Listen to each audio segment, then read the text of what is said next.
Lanjutkan perjuanganmu. Aku dukung dari belakang. Mak Lampir mau membantuku. Kenapa tidak? Sekarang kau sudah menjadi taklukanku. Apapun yang menjadi rencanamu pasti akan terwujud. Jika Ki Wangsa berhasil merebut kekuasaan dari Dewa Petir, dia yang akan menjadi penguasa di situ. Dan kalau dia sudah berkuasa di situ, aku rebut kembali kekuasaan itu, dia akan diam saja. Akhirnya akulah yang akan menjadi penguasa di Tatar Pasundan ini. Mengerti?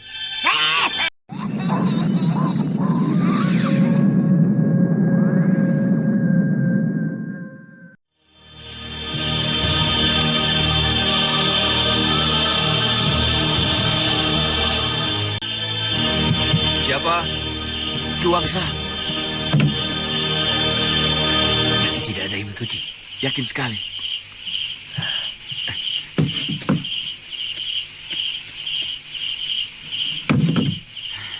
Keadaan makin berbahaya.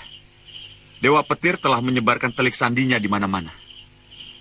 Di awal episode ini, kita menuju pada Ki Wangsa yang di saat itu sedang mengadakan sekaligus memimpin pertemuan penting bersama dengan rekan-rekan sekutunya untuk meruntuhkan kekuasaan Dewa Petir. Akan tetapi, kini Dewa Petir semakin memperketat penjagaan istana sehingga mengakibatkan pergerakan bawah tanah yang mereka lakukan semakin sulit. Para bawahannya itu pun kemudian berjanji akan mengerahkan dan mengumpulkan pasukan sebanyak mungkin untuk menyerang markas Dewa Petir. Ki Wangsa pun kemudian memutuskan untuk menyerang markas Dewa Petir ketika Paseban Agung dilangsungkan. Ia pun langsung mengetahui tentang titik-titik lemah penjagaan yang bisa mereka gunakan untuk menerobos masuk dan menghancurkan pasukan Dewa Petir dari sisi-sisi tertentu. Akan tetapi, mereka semua tampaknya belum menyadari kalau tempat itu telah dikepung oleh pasukan Prajananta yang telah bersiap menggunakan dan melepaskan panah api untuk menghancurkan serta membakar gubuk tersebut.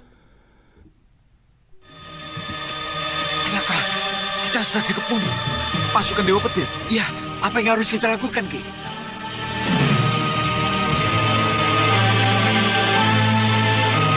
Rawe-rawe rantas, malang-malang putung. Apa yang telah kita perjuangkan, jangan sampai surut ke belakang. Kalau kita harus mati, mati secara terhormat. Mati karena membela kebenaran dan melawan kezaliman. Mati dengan mulia. Mati dengan mulia.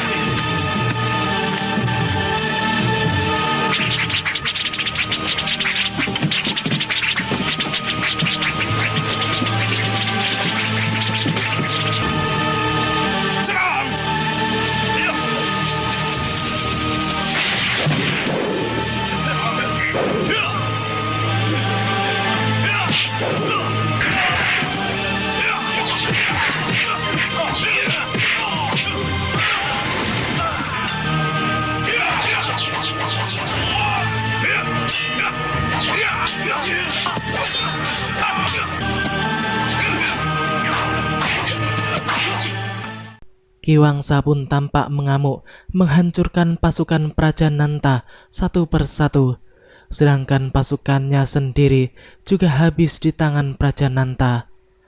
Entah mengapa, orang-orang sekutu Ki Wangsa tidak ada yang memiliki ilmu yang tinggi, sebab mereka hanyalah berasal dari kalangan para prajurit dan punggawa, sehingga kemampuannya tidak akan sebanding dengan kesaktian Prajananta.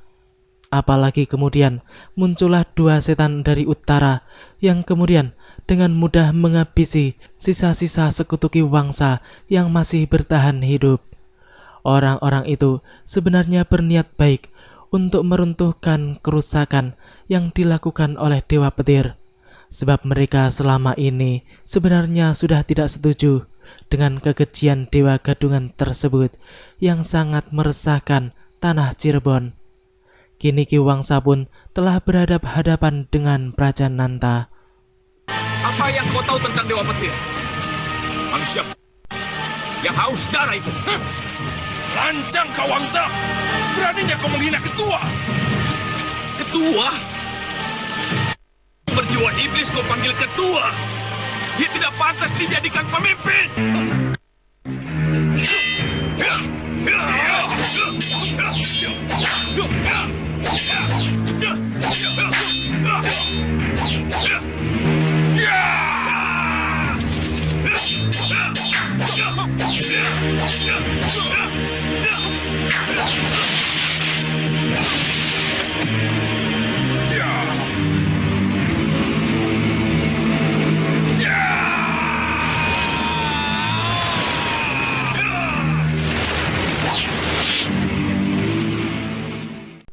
Ya, di saat nyawa Ki Wangsa telah berada di ujung tanduk, mendadak ada sebuah bayangan hitam yang langsung menyambar dirinya. Melihat semua itu, setan utara pun mengajak Prajananta untuk mengejarnya. Sedangkan bayangan hitam itu kini tengah tampak menuntun Ki Wangsa yang tengah terluka di dalam hutan sebelah timur markas Dewa Petir. Ternyata ia adalah setan utara 3 atau si pedang iblis yang sebenarnya juga mendapat undangan dari Ki Wangsa untuk melakukan pertemuan di tempat yang telah hancur itu. Kini setan utara 3 pun membawa kawannya yang terluka itu menuju rumahnya yang ada di dalam kawasan istana Dewa Petir. Dengan demikian, ia berpikir bahwa akan bisa mengelabui Prajananta dan kawan-kawannya yang sedang mengejar mereka. Karena tidak mungkin Prajananta akan mengira bahwa musuhnya bersembunyi di dalam istana. Akan tetapi, ternyata dugaan setan utara salah, sebab pada kenyataannya Prajananta tetap berhasil mengikuti jejak mereka sampai ke dalam wilayah istana. Tunggu! Turun! Mau apa nenek tua itu? Kita hajar dia. Ayo.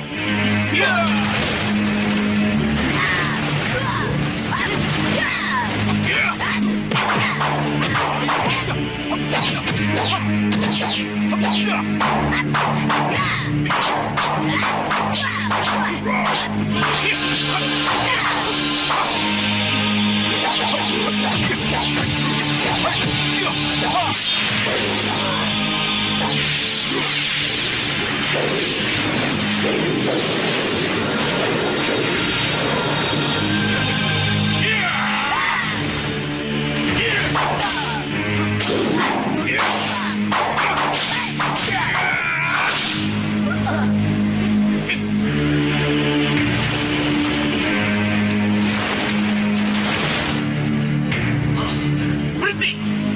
Kenapa sesama golongan sendiri saling bertempur? Kami sedang mengejar dalang pemberontak yang hendak mencelakai ketua. Mak Lampir dan si Grandong muncul. Pasti kedua orang inilah pelakunya. Bukan.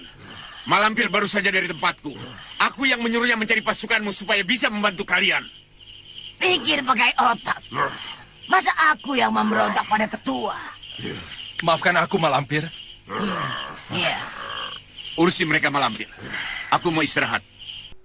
Mak Lampir yang diserahi tugas untuk mengatasi masalah tersebut oleh Dewa Petir pun mempertanyakan apa yang terjadi sebenarnya. Setelah Prajananta menjelaskan tentang peristiwa barusan, mereka pun kemudian langsung menuju ke rumah setan utara 3 yang ketika itu sedang sibuk menyembunyikan Ki Wangsa di dalam sebuah peti yang ada di rumahnya.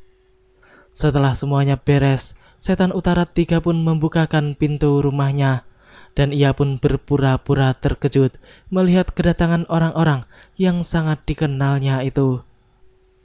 Prajananta pun kemudian menyuruh pasukannya untuk menggeledah rumah itu dengan teliti. Mak Lampir yang ikut menggeledah pun kemudian diberitahu oleh Grandong di mana Ki Wangsa disembunyikan. Nenek setan itu pun menyuruh Grandong untuk diam saja dan merahasiakannya agar tempat persembunyian Ki Wangsa tidak ditemukan. Setelah menggeledah semuanya, pasukan Prajananta pun melaporkan bahwa tidak ada siapa-siapa di tempat itu. Akan tetapi, pemuda itu tampak tidak yakin dengan laporan prajuritnya. Tempat ini sepi ketua, kami tidak menemukan apa-apa. Berhenti! Jangan ganggu dia. Atau kau ingin berurusan dengan kami? Ya.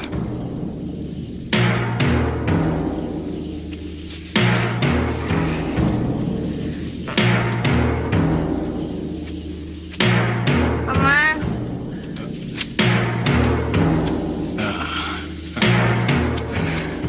Adik kecil. Adik kecil, apa kau lihat ada orang lain selain pamanmu? Tunjukkan pada paman, di mana dia?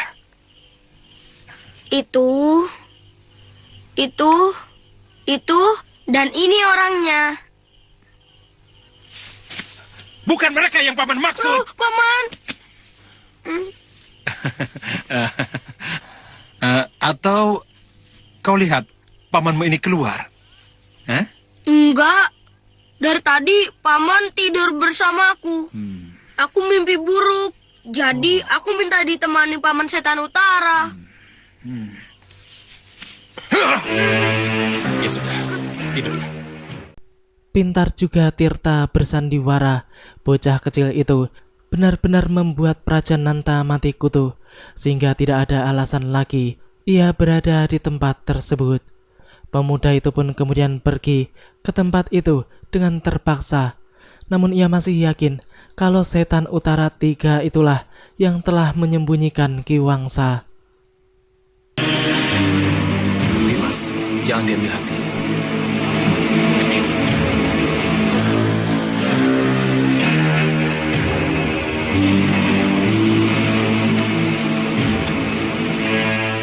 Kenapa kau bohong tadi?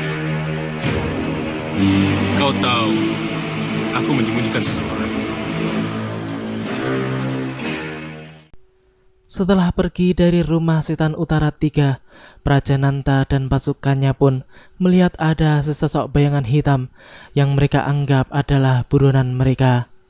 Bayangan itu pun kemudian menghilang di balik semak-semak yang rimbun, sehingga pemuda itu pun memerintahkan pasukannya untuk mengepung semak-semak tersebut.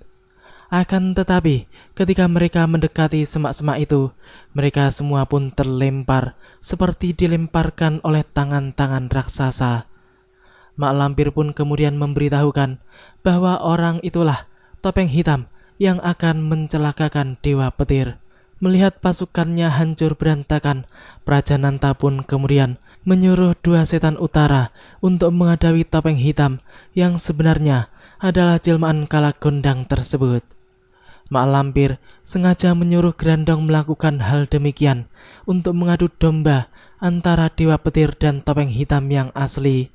Ya, sebuah siasat tipu daya yang sangat licik.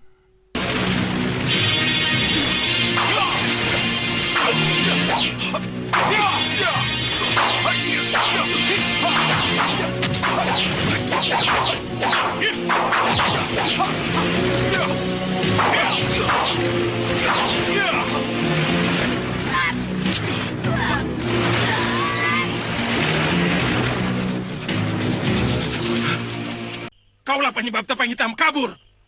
Kalau tidak kau lemparkan, pasti sudah kutangkap. Apa kau bersekongkol dengan dia, Malampir? Sabar, Malampir. Sabar.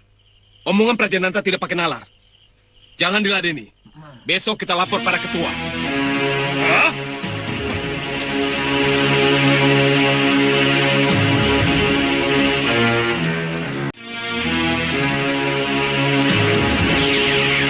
Bagus pekerjaanmu, Grandong. Kau berhasil mengelabui mereka. Dengan demikian kita akan bisa mengadu antara topeng hitam yang sebenarnya dengan Dewa Petir. Apa rencana nenek selanjutnya? Aku akan menyelamatkan Ki Wangsa. Prajananta sangat berbahaya buat Ki Wangsa, Nek. Betul. Makanya tadi aku pancing dengan menyebut namanya. Siapapun yang mencoba berkhianat padaku akan mengalami nasib yang sangat menyedihkan. Keesokan harinya, di istananya tampak Dewa Petir yang murka atas dugaan adanya pengkhianatan para bawahannya yang hendak melengsarkan kedudukannya. Ia pun mengatakan bahwa ia tidak hanya akan menghabisi pelakunya saja, namun seluruh keluarganya juga akan dimusnahkan. Prajananta pun kemudian melaporkan kepada ketuanya itu bahwa yang menjadi biang pengkhianatan itu adalah Ki Wangsa. Setelah mendengar bisikan pemuda tersebut, Dewa Petir pun kemudian memerintahkan para prajuritnya untuk menangkap semua keluarga Ki Wangsa, dan ia akan membunuhnya satu persatu jika Ki Wangsa tetap tidak mau menyerahkan diri. Hal itu tentu saja membuat Setan Utara 3 menjadi sangat terkejut dan khawatir karena dialah yang kini menyembunyikan Ki Wangsa. Singkat cerita, istri Ki Wangsa pun kemudian dibunuh oleh Dewa Petir. Lalu Setan Utara 3 pun mau tidak mau memberitahukannya kepada kawannya itu tentang kematian istrinya. Apa maksudmu? Apa maksudmu? Katakan sejujurnya, apa yang telah terjadi? Dewa Petir telah menghukum mati istrimu. Dewa Petir, dia harus bertanggung jawab atas semua yang dia lakukan. Kau! Tunggu, Ki! Ki Wangsa, tunggu, Ki! Ki Wangsa, tunggu, Ki Wangsa! Tunggu, Ki Wangsa! Di luar masih sangat berbahaya. Biarkan, akan kubunuh Dewa Petir. Ki! Kau jangan halangi aku. Tunggu, Ki Wangsa!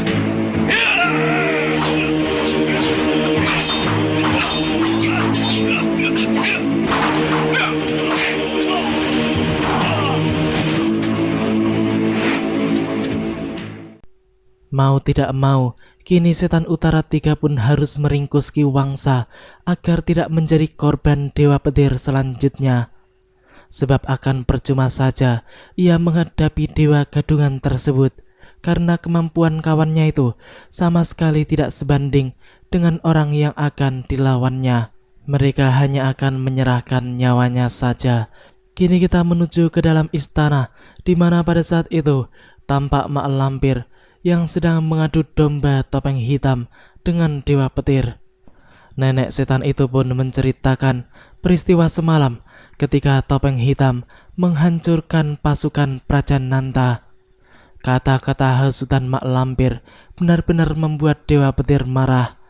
Lalu ia pun memerintahkan pasukannya untuk mencari topeng hitam guna membalaskan kematian para prajuritnya, sekaligus mencari Ki Wangsa. Si Lampir pun juga mengingatkan bahwa 2 hari lagi topeng hitam akan melakukan perang tanding dengan Aji Basa Pamungkas di Bantar Kaligung. Sehingga kini mereka pun mencoba untuk melihat tempat yang kira-kira akan digunakan untuk perang tanding tersebut. Buka matamu. Di mana kita berada? Bantar Kaligung. Kita sudah sampai. Bukan main. Hanya dalam sekejap. Aji Samurai. Ayo kita cari topeng itu. Ayo.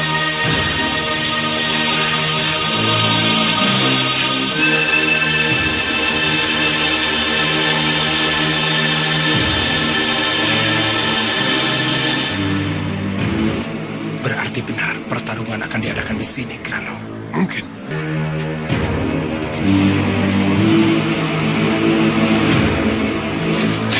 Mau kemana? Menyergap topeng hitam. Kau di sini. Tidak. Kita sergap bersama-sama. Ayo.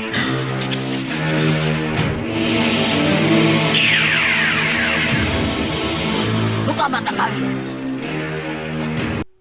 Ternyata Mak Lampir pun menyusul Grandong bersama dengan Dewa Petir dan 2 setan utara. Ia pun kini sedang berjalan menuju ke tempat yang akan dijadikan arena adu tanding, yang sudah tidak seberapa jauh dari tempat mereka berada di saat itu. Mereka pun bersembunyi di balik batu dan semak-semak untuk melihat keberadaan topeng hitam yang ketika itu seperti sedang menyelidiki tempat itu. Sebab biasanya memang sebelum melakukan adu tanding, maka pihak penyelenggara akan memeriksa keamanan tempatnya terlebih dahulu. Akan tetapi, tak lama kemudian muncullah Grandong yang langsung menyerang topeng hitam bersama dengan Praja Nanta.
Apa lagi di sana?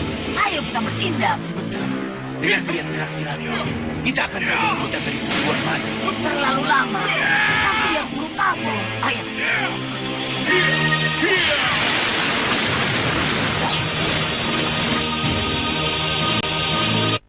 Topeng hitam.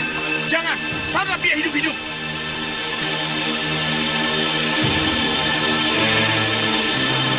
Menghilang. Menghilang.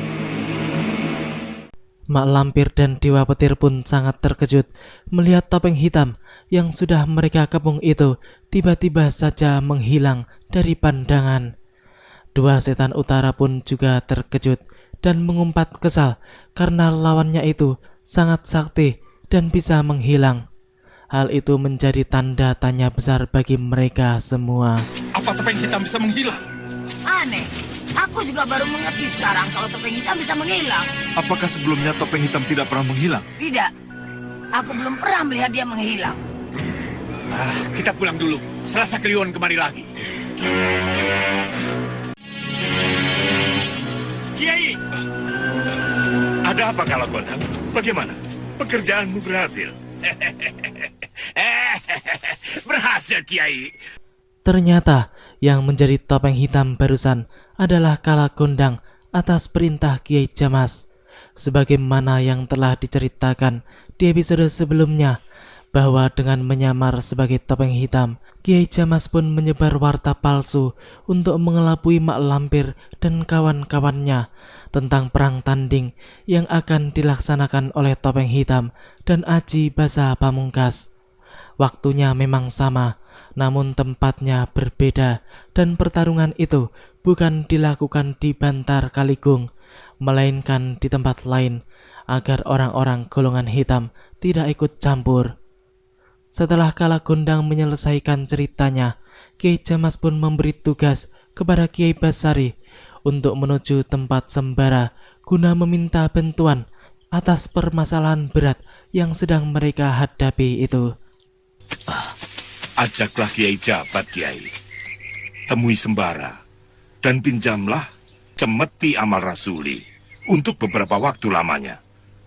Kiai bersedia? Insya Allah, Kiai. Insya Allah. Bawa mereka masuk. Ayo. Ayo. Kelima orang ini adalah anak buah Ki Wangsa. Ketika itu, Praja Nanta kembali menangkap para prajurit yang merupakan anak buah Ki Wangsa yang juga dicurigai sebagai pemberontak. Akan tetapi, ketika ditanya, mereka mengaku tidak ikut-ikutan menjadi pemberontak. Mereka hanya prajurit biasa yang selalu siap menjalankan tugas apapun yang diperintahkan oleh ketua mereka. Namun walaupun begitu, mereka pun tetap menjadi korban keganasan Praja Nanta yang menuduh dengan seenaknya. Melihat tingkah pemuda sok-sokan itu, dua setan utara yang berada di situ pun tampak menggeleng-gelengkan kepala. Mereka merasa bahwa pemuda itu benar-benar keterlaluan, sebab prajurit-prajurit itu belum terbukti bersalah.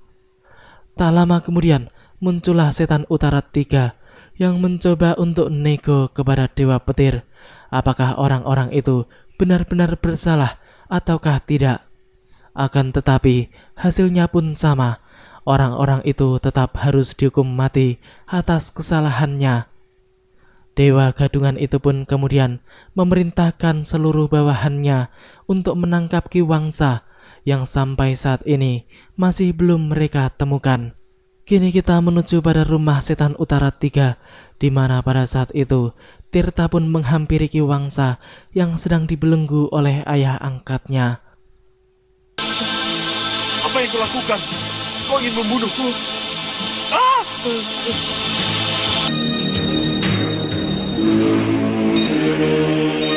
Siapa yang menyuruh?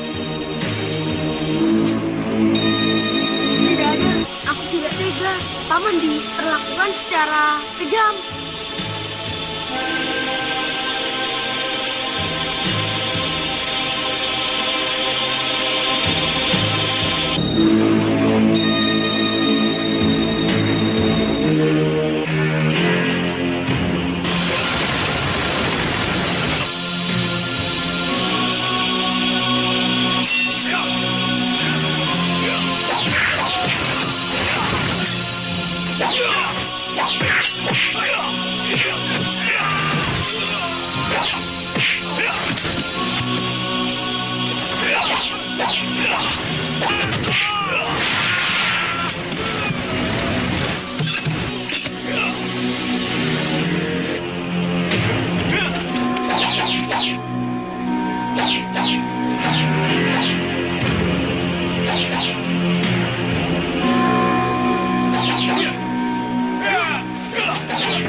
Sita! Sita!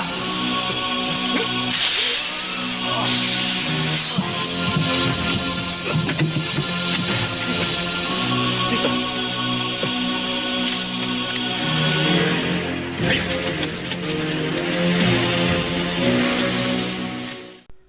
Setelah dilepaskan oleh Tirta, Ki Wangsa pun langsung menuju penjara putri kecilnya yang sedang menunggu giliran untuk dihabisi oleh Dewa Petir.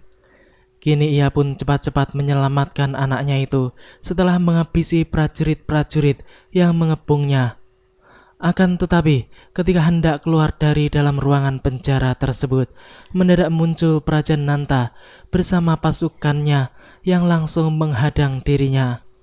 Akan tetapi, Ki Wangsa pun tetap tidak menyerah. Ia pun berusaha keluar dari kepungan itu dengan sekuat tenaga.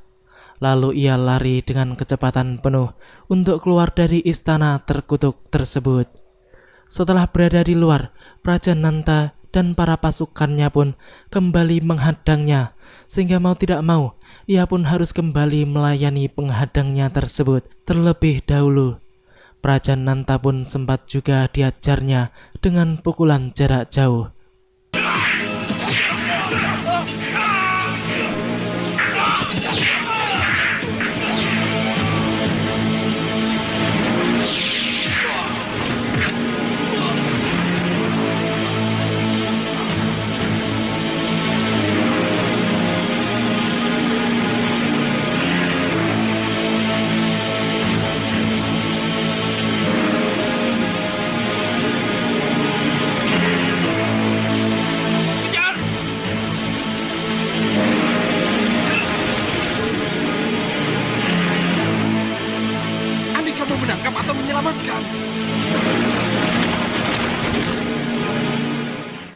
Ya, beruntung ada setan utara 3, sehingga kini Ki Wangsa pun bisa keluar dari wilayah istana tersebut dan berlari ke arah hutan. Akan tetapi, ketika telah sampai di hutan yang cukup lebat, Mendadak dirinya berhenti karena merasa ada sesuatu yang mengincarnya.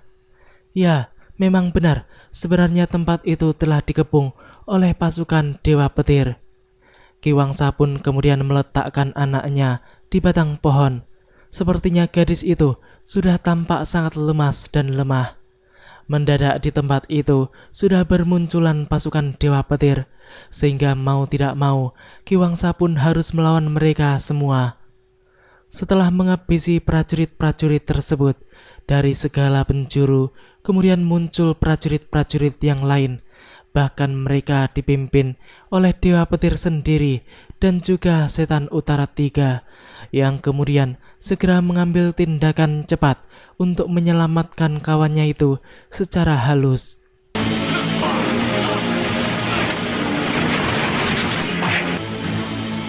Jangan melawan. Menyerah saja.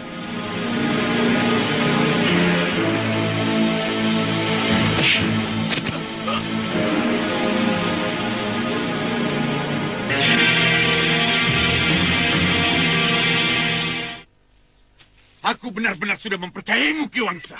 Aku telah memberimu kedudukan tinggi. Tapi mengapa kau mengkhianatiku? Aku tidak gila kedudukan, Ketua. Kedudukan yang berlumuran darah orang tak berdosa. Kurang ajar! Rupanya itu pikiranmu selama ini. Baik, Wangsa. Aku akan menjadikannya kenyataan. Lihat anakmu, Wangsa. Kalian sekeluarga akan kukirim ke sana. Tidak! Jangan anakku! Biar aku sendiri yang menanggung kesalahanku. Kumohon, jangan anakku. Ampun, Ketua. Mohon ampun, Ketua. Biarkan anak ini hidup. Dia tidak bersalah. Tapi pengkhianat harus dihukum, Ketua. Lagi pula, kalau anak ini dibiarkan hidup, dia pasti akan membalas dendam. Tidak, dia tidak akan bisa balas dendam. Watak Praja Nanta memang sama persis dengan ayahnya. Ia merupakan satu-satunya orang yang memiliki tabiat yang sama dengan Dewa Petir di dalam perkumpulan tersebut. Setan Utara 3 pun berusaha untuk mencegah ketuanya agar tidak menghabisi gadis kecil tak berdosa itu. Apalagi anak itu kelihatan sudah gila. Ia tampak tertawa-tawa sendiri dan tingkahnya pun sama seperti orang yang hilang ingatan. Tidak mungkin orang yang hilang ingatan akan mau balas dendam. Demikianlah alasan Setan Utara 3, sehingga setelah berpikir cukup lama, Dewa Petir pun memutuskan untuk membawa dulu anak itu menuju ke istananya. Ia pun tampak tertawa-tawa puas karena gembong komplotan pemberontak yang akan melengsarkannya kini telah tertangkap. Akan tetapi, ketika baru berjalan beberapa langkah, mendadak Ki Wangsa pun berteriak menghina Dewa Petir, sehingga hal itu membuatnya marah besar. Ku tantang kau!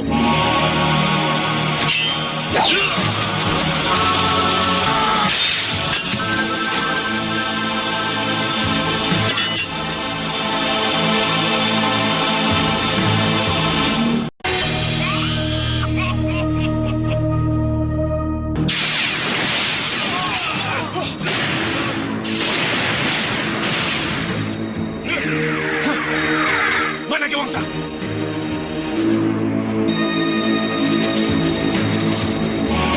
Ki Wangsa hilang. Kerahkan semua prajurit. Mereka pasti belum jauh. Cari dan tangkap mereka. Baik, prajurit, cepat!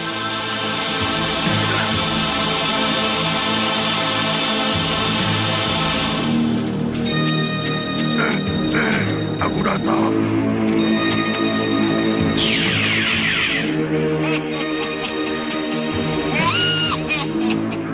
Bagus, Grandong. Kau berhasil melakukan tugasmu dengan baik. Ya, Dek. Tapi hampir saja aku mampus ditangkap Dewa Petir. Malampir? Grandong? Kau beruntung, Ki Wangsa, karena aku telah merebutmu dari maut. Terima kasih, Malampir. Terima kasih. Ki Wangsa tampak sangat berterima kasih kepada Mak Lampir yang telah menyelamatkan nyawanya.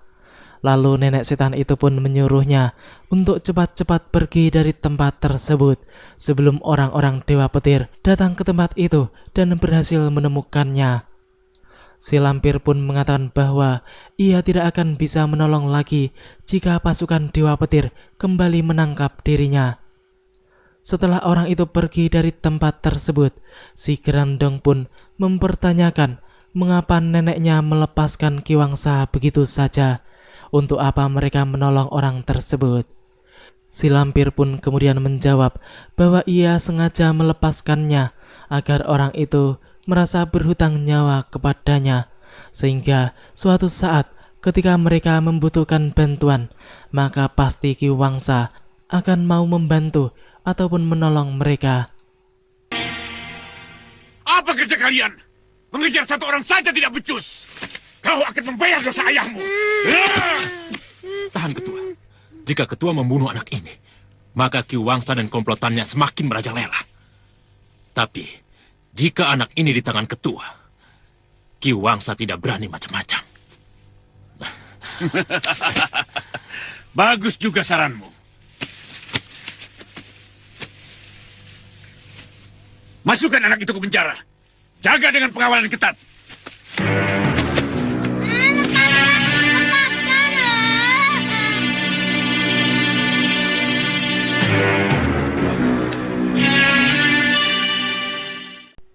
Demikianlah alur cerita di episode kali ini. Nantikan kelanjutan kisahnya di episode yang akan datang. Terima kasih bagi teman-teman semua yang udah mau nonton. Jangan lupa like, comment, subscribe, dan share. Dan juga nyalain notifnya. Wassalamualaikum warahmatullahi wabarakatuh.